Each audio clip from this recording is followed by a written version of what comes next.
That is that the left is pouring tens of millions of dollars into registering and turning out new progressive voters. In this specific district, between the election in November 16 and now, there have been about 20,000 new voters registered. My projection is about 65% of them are progressives. You can look at a state like Florida, and the progressive advantage there has grown since the last election by, it looks like 6 figures, by 100,000 new voters. This is also happening in Pennsylvania. And part of the reason is that the funders behind it are very experienced. You may remember an organization called Acorn. They were busted for engaging in illegal activities, but until then, they were the Democrat Party's, the progressive left's, voter registration and turnout operation. The same leaders of that organization have just received $80 million from George Soros' funding networks to try to register an additional 10 million progressive voters and get them to turn out to vote between 2016, this midterm, and the 2000 general election. It's a real threat. And the official leaders of the Republican Party and the conservative movement as a whole just have not done anything to counter this. Very little is being done to counter it outside of what my organization, Look Ahead America, has been doing.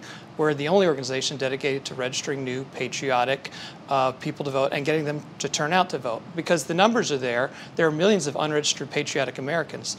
They just have, they've lost touch. No one's speaking their language, and no one's willing to go that extra mile like the progressive left is with their voters to knock on their doors and get them to turn out. Right, no one's actively courting them. So let me make sure that I understand what you're saying. So Ohio is very interesting.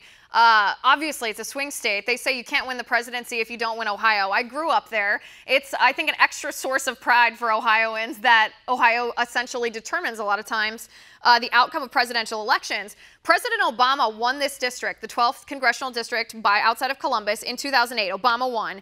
In 2016, Trump won by double digits, but you're saying that it's not so much that those voters, the voters that voted for Obama, then changed their mind and voted for Trump, it's not so much that they're changing their mind again and that they're unhappy with President Trump. You're saying it's actually a whole new batch of voters, a new influx of young progressive voters that are being actively courted by the Democrats, and that's impacting the polls more than, I guess, existing voters just flipping and flopping.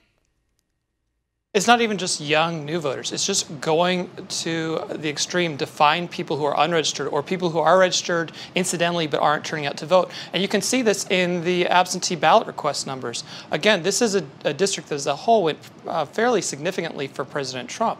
But you would think that you would have more conservatives turning in absentee ballots, but that's not the case this time. In this special election, the Democrats, the progressives on the ground with that George Soros money have by about a factor of 2 to 1, turned out more absentee ballots. There are more Democrats voting absentee ballots, more progressives voting absentee ballots.